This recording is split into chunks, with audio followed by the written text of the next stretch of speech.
topp la waaw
préparatifs yi mu ngi à nos côtés di ñu conseiller souci bu ñu am dem nañ rapproché wu ko mu jox ñu ay conseils yoo xam ne vraiment ça nous apporte quelque chose de positif. di remercier aussi madame l'ACP kooku moom c'est une grande dame boo xam ne mënuñ kaa remercier jamais assez parce que déjà elle est jeune nekk suñu collègue aussi nekk tout le temps à nos côtés. Malgré poste bi mu ne toujours day feeñal engagement am aux côtés des dames du Crous de Thiès c'est chapeau bas à vous. di remercier aussi le DRH particulièrement suñu ndaanaan bi l'homme social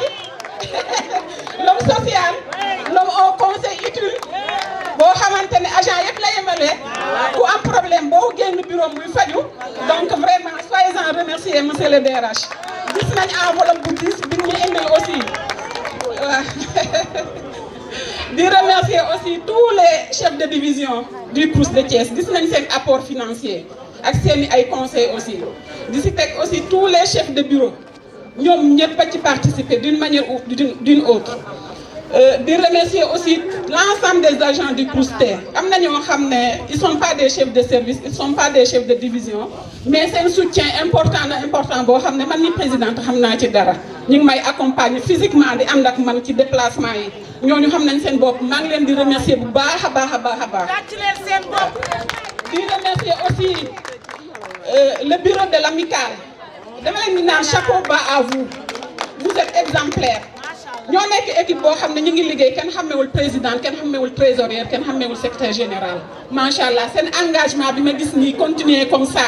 bu ëllëgee bureau bi dañ koy remplacer beneen bureau mooy toogaat maa ngi ñaan ñooñu xam naa très bientôt décembre la suñu mandat di jeex ñooñu tam ñu topp ci tànk ñii parce que fi ñu teg seen tànk baax na lool macha allah te lu yëkkati affaire Crous ci kaw la di ci teg aussi di remercier l'ensemble des agents du Crous de Thiès. muy permanent comme temporaire et à tout repos mention spéciale au personnel temporaire femme du Crous de Thiès gis nañ seen engagement lii day wane ne rek agent la te loolu moo nekk ci suñuy esprit muy temporaire comme permanent agent la ñoom ñëpp a bokk yem liggéey même travail la ñuy def donc lépp luñ ci sumb aussi ñoo ko war di bokk donc lii day wane aussi ku solidité famille bi nekk au Crous te loolu defe naa day faciliter l'atteinte des objectifs du Crous bi nga xamante ne mooy la satisfaction de l'étudiant. bu loolu weesoo nag rappeler un peu le programme rek après la randonnée pédestre 15 heures dañu war a ami la conférence à l'école polytechnique. J'espère que vous n'avez pas aussi soif que moi. J'ai tellement soif à ndox mi donc 15 heures ñu dem assister ci conférence ba rappelé waat ko Djibi Diakhaté sociologue ak Adama Sadio ñoo koy animé waaw ñu war a wax rek thème boo xamante ne c'est un thème qui est d'actualité qui nous intéresse tous en tant que femmes parce que day justifier aussi le fait que ñu choisir suñu thème bopp. Nations Unies chaque année day choisir thème boo xamante ne régionalement wala selon le pays mën nañ choisir des sous-thèmes mais ñun chaque fois dañuy choisir thème boo xam ne dañ koy adapté ci des questions d'actualité ren gis nañ ne les dérives dans les réseaux sociaux nekk na loo xam ne mu ngi yàq lu bëri ci suñu société parce que dañoo am suñu culture li tax ñu def la société africaine yemalewuñ ko uniquement ci Sénégal parce que Afrique daanaka ñoo xaw a niroole culture tous les peuples de l'Afrique ñoo xaw a niroole culture muy ci suñu éducation muy si suñu valeurs yi nga xam ne suñu maam yi moom la ñu bàyyeel muy si suñu croyance yi am na yoo xam ne doomu africain jomb naka def face à son aîné te malheureusement loolu dañ koy gis ci réseaux sociaux yi éducation amatul ci réseaux sociaux yi respect de l'aînesse wala le droit d'aînesse respecté tuñ ko ci réseaux sociaux yi ñu ngi ñàkkal fayda suñu kilifa diine yi ñu ngi ñàkkal fayda suñu kilifa étatique yi te tout ça dans les réseaux sociaux mu nekk un fait social boo xamante ne dañ ci war a taxaw dañ ci war a def taxaw seetlu pas tout le temps ñuy wax des droits c'est vrai que la journée c'est la journée internationale des droits de la femme droit la ñu wax mais dafay gën aussi des fois ñu toog di réfléchir ci suñuy devoir quant à la société donc di wax droit tout le temps baax na aussi ñu koy rappeler baax na aussi ñuy rappeler pour l'application des droits mais day gën aussi ñuy wax suñu devoir parce que en tant qu'être humain kuy dund am nga ay droits mais am nga ay devoirs aussi suñu devoir waruñ ko manquer suñu devoir mooy ñu réfléchir sur les thèmes d'actualité suñu devoir mooy ñu réfléchir sur ce qui pourrait développer positivement la société te réseaux sociaux yi nekk loo xamante ne vraiment nous en tant que femmes nous en tant que mères dañ ci war a taxaw def seetlu parce que waaw d'accord parce que ñun ñooy société en fait ñun ñooy éduquer la famille les enfants j'ai l'habitude de dire que koo xamante ne à l'état actuel agresseur la wala bandit la ñun femme dañ ci am une très grande part de responsabilité parce que ñoo ko yar ñoo ko tette te éducation bi foofu lay démarrer ñu fexe ba respecter les valeurs traditionnelles yoo xam ne moom la suñu maam yi bàyyil donc éducation boobu buñ ko fayiree rek bu demee ba màggee noonu donc conséquences yi mooy indi lii ma leen di remercier waat loolu c'était juste une présentation du thème ñu ngi remercier aussi notre éternel partenaire Maristop Sen International gis nañ seeni appui t-shirt yi ñu sol nii tey ñoom ñoo ñu ko indil te vraiment activité bu ñu am ñoom dañ ciy taxawu dañuy indi seen apport financier ou en matériel mention spéciale à vous Maristop waaw si à la conférence tout le monde est invité en fait tout le monde est invité les dames que les hommes te hommes yi aussi vraiment maa ngi koy wax léegi dañoo gis seen soutien parce que lépp lu ñu fi organiser vous êtes à nos côtés donc nous vous invitons ce soir ou dans l'après-midi à l'école polytechnique de Thiès pour assister à la conférence bu conférence bi jeexee nag am na ci ruq bi yëfu pël bu ñu war a def foofu donc soyez présents bu conférence bi jeexee dinañ def dégustation donc je vais passer la parole au DRH qui souhaite parler au nom du directeur du CROUS. Merci beaucoup encore.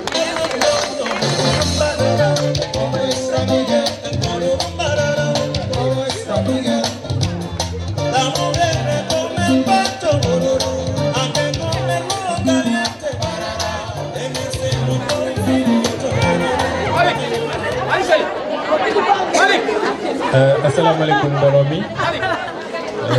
mel na ni mi ngi commencé naaj te activité yi day continuer ba ngoon bu defee ñu teel a libéré nit ñi rek ñu dellu préparé ji ñi ngi jël kàddu nag ci turu directeur ak personnel CROUS yëpp sans exception kàddu yi nag li ko waral mooy di gërëm jigéen ñi commencé ko ci présidente jiital ci présidente ñu ngi teg nuyoo bi ci sa loxo